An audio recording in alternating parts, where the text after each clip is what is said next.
नमस्कार दोस्तों, आज आपका फिर से स्वागत है मेरे नए वीडियो में।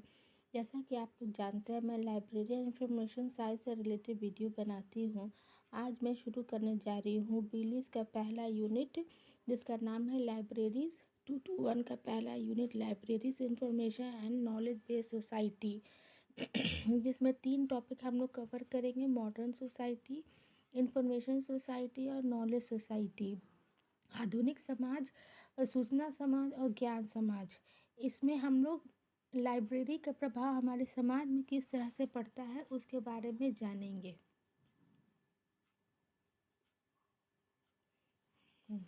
Modern society. We are living in a new era in which a highly integrated and self-conscious society is involved.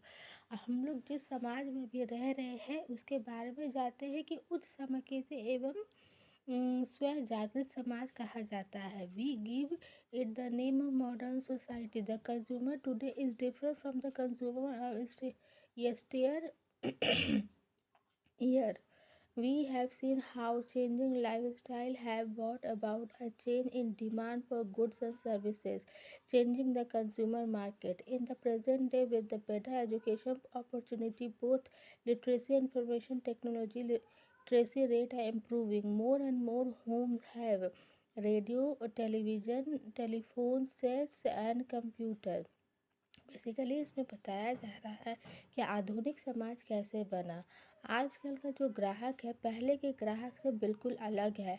आज वो बहुत डिमांडिंग है। अधिकाधिक घर में हम लोग देखेंगे आधुनिक उपकरण जैसा रेडियो, टेलीविज़न, टेलीफोन, कंप्यूटर सारी सुविधाएं उपलब्ध होती है। यहाँ तक कि स्कूल में भी कंप्यूटर की शिक्षा शामिल की गई है।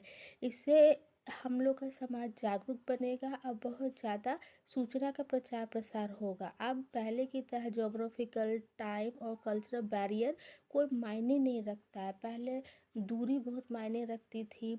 एक कंट्री से दूसरे कंट्री के इंफॉर्मेशन हम लोग को नहीं मिल पाता था, लेकिन अभी ये सब बैरियर, ये सब बाउंड्रीज़ कोई मायने नहीं रखती है, क्योंकि कम्युनिकेशन का प्रचार प्रसार हो चुका है। Education help to mould well inform, knowledgeable and responsible citizen who will be able to contribute to the progress and advancement of the nation. आज एजुकेशन का प्रसार इतना अधिक हो चुका है जिससे कोई भी राष्ट्र का उत्थान में ये मदद करता है। There is a goal of economic well being of the society. Certainly activities to why this end must be sustained by technological development brought about by research and enormous amount of information is take available to us. In other words, effort to evolve into a society which is modern and which emphasizes us to lead a culture prosperous and full life, laying emphasis on certain value. हमारा जो economic growth है वो education के कारण ही संभव है। कैसे? Education होगा तो टेक्नोलॉजी का भी विकास होगा, और टेक्नोलॉजी का यूज़ करते हुए हम लोग और भी अपने आप को सूचना से सूचित कर सकते हैं, अपने आप को वेल इन्फॉर्म कर सकते हैं, जिस कारण किसी भी नेशन का प्रोग्रेस असंभव होता है। It is the collective responsibility of the member of the society to make sustainable arrangement for achieving the ideals. Society during the course of its existence founded different institutions, educational institutions like school, college, and university, research institution, culture organization, institution for arts and recreation, business and industry established are but a few examples. In fact, of all the institutions founded by the society, libraries, modern cognates are potent in meeting a variety of need of different user of the modern society. इसमें क्या बताया जा रहा है कि आधुनिक समाज में जो हमारा समाज है वो संस्थानों का समाज है। इसमें एजुकेशन इंस्टीट्यूशन है, जैसे school, college, university, research institution, ये सभी एग्जाम्पल है। तो ये जो आधुनिक समाज है वो संस्थानों का समाज है। यहाँ पे बहुत सारे संस्था ऐसे हैं जो सूचना का प्रचार प्रसार करते हैं। अब आगे हम लोग देखेंगे कि role of library in the society. Library पुस्तकालय का हमारे समाज पे क्या प्रभाव पड़ता है। एक लेखक है जिनका नाम है बोफ्री। उन्होंने बताया है 4 point. Library as collection, the library as an organization, resource sharing, library as a provider of access, the embedded और इमर्सिव लाइब्रेरी। इन्होंने बताया है कि लाइब्रेरी एक कलेक्शन है, एक संग्रह है। लाइब्रेरी सूचना के प्रचार प्रसार, रिसोर्स संसाधन जैसा काम करता है, जैसे संसाधन का उपयोग करके किसी भी चीज़ को कार्य रूप में संभव किया जाता है, उसी तरह से ये संसाधन है। लाइब्रेरी एक्सेस करता है, किसी भी काम को करने के लिए प्रोत्साहित करता है। लाइब्रेरी छोटा बड़ा भी हो सकता है, ये अंतर्निहित भी हो सकता है। तो वो कहते हैं when thinking of library people have many different imagine in front of them, by stepping back from individual case and examining the content in which library service are provided and the trends which are likely to affect them in future, it is possible to arrive at some conclusion about how library role are likely to develop. To start the answer the central question, do library have a central role to play, or are they in fact simply एनाकॉर्निज्म। इसमें बताया गया है कि पुस्तकालय क्या है। अब पुस्तकालय सच में एक केंद्रीय भूमिका अदा करता है आगे के भविष्य के निर्माण करने के लिए। तो क्या हम किसी कंक्लूजन पे पहुंच सकते हैं? तो बोफ्री ने, एक लेखक है, उन्होंने बोला है हाँ, यहाँ पे कलेक्शन रहता है, मतलब संसाधन होता है, यहाँ पे संसाधनों का शेयरिंग होता है, इसको एक्सेस करने के लिए भी यूज़ है, मतलब यहाँ पे किताबें हैं जिसका यूज़ हम लोग करके बहुत कुछ जानकारी हासिल कर सकते हैं। आगे देख रहे the current model of library is relatively straight forward. The library is the interface between the user and the vast amount of published and unpublished information available. क्या बताया जा रहा है कि आजकल का जो करंट मॉडल है लाइब्रेरी का, ये एक तरह का इंटरफेस है, मतलब बीच का रास्ता है, जो पब्लिश हुआ है और जो नहीं पब्लिश हुआ है, दोनों को इन्फॉर्मेशन हासिल करने के लिए। Most library play Most libraries place great emphasis on their role in facilitating and supporting learning. पढ़ाई लिखाई को आगे बढ़ाने के लिए, मतलब सूचना को आगे बढ़ाने के लिए लाइब्रेरी बहुत ही जोर डालता है।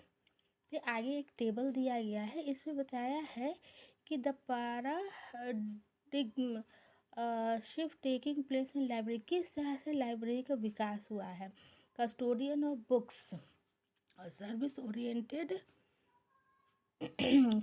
ओरिएंटेड इंफॉर्मेशन प्रोवाइडर, मतलब कहाँ से बुक है और कहाँ को बुक जा रही है। उसमें वन मीडियम है, पहला मीडियम क्या, पुस्तकालय है। मल्टीपल मीडिया, मतलब एक सोर्स है पुस्तकालय, और उस पुस्तकालय में कई लोग आते जाते हैं, तो वो एक मीडियम से दूसरे मीडियम में सूचना का प्रसार हो रहा है। ओन कलेक्शन, इसका अपना ही कलेक्शन है। जैसे हम लोग लाइब्रेरी में कई तरह की किताबें, कोर्स से रिलेटेड भी है, जीवनी भी है, बिब्लियोग्राफिक भी है, तो ये सभी क्या है, कलेक्शन है। लाइब्रेरी विदाउट वॉल, इसमें कोई दीवार नहीं है, एक जगह है जहाँ पुस्तकालयों को संग्रहित किया जाता है, पुस्तकों को, जिसमें कोई बैरियर नहीं है। In good time just in time, अच्छे समय और बुरे समय, दोनों समय में हम लोग इसका उपयोग करते हैं। इन सोर्सिंग आउटसोर्सिंग, अंतर स्रोत या बाह्य स्रोत, मतलब अंदर जानकारियों का प्रभाव भी होता है, बाहर भी होता है। Local reach global reach, local मतलब आप जहाँ रहते हैं, जैसे हम जिस लोकेशन में रहते हैं वहाँ पर भी सूचना का प्रचार प्रसार होता है, और ग्लोबली भी। एक किताबें जो एक छोटी सी जगह पर लिखी गई है, अगर उसको बहुत पॉपुलर होके आगे निकल गई तो ग्लोबली भी उसकी जानकारी सबको हो जाती है। We go to the library, the library come to us. We go to the library मतलब जहाँ हम लोग जाते हैं पढ़ने के लिए। अब कम टू द लाइब्रेरी, जैसे डिजिटल लाइब्रेरी, इसे हम लोग कहीं भी एक्सेस कर सकते हैं। There has been a debate in the literature questioning the future of libraries. Some experts express the view that the existence of libraries is under threat. हाँ, ये लेखकों के बीच में एक डिबेट का मुद्दा है कि आगे का भविष्य लाइब्रेरी का क्या होगा। कुछ का कहना है कि ये खतरे में है। They open that face with the challenge of the 21st century. The library user will demand just in time information to help them answer specific question, address specific problem and strategize. Providing information in good time will no longer be an acceptable norm. The user will want the information made available at the push of the button and in the right form and right format. In other to stay relevant, librarian must realize this and cater to the new society and demand of knowledge-based economy. Librarians must re-engineer the library to serve changing needs and to offer more personalized and customized service. The answer to the question, what is our business, will help to chart the new course and ensure that libraries stay relevant and play central role in the socio-economic development of the country.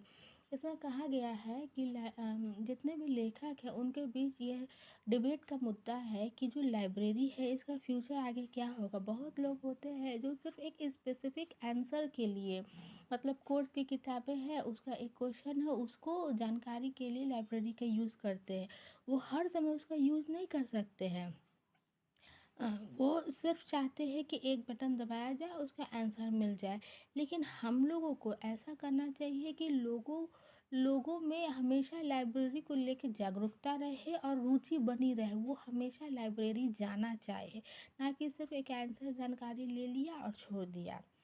Information and its impact on society, इसमें भी यही बातें कही गई है। There has been informationization of contemporary society. The whole information environment or infosphere is understood to be of growing important. इसमें वही बातें कही गई है कि human resource activity, research and development जो भी है इसके लिए हम लोग लाइब्रेरी का यूज़ करते हैं और इसे बराबर यूज़ करते रहना चाहिए, ना कि हमारा ज़रूरत ख़त्म हो गया तो हमें लाइब्रेरी को छोड़ देना चाहिए।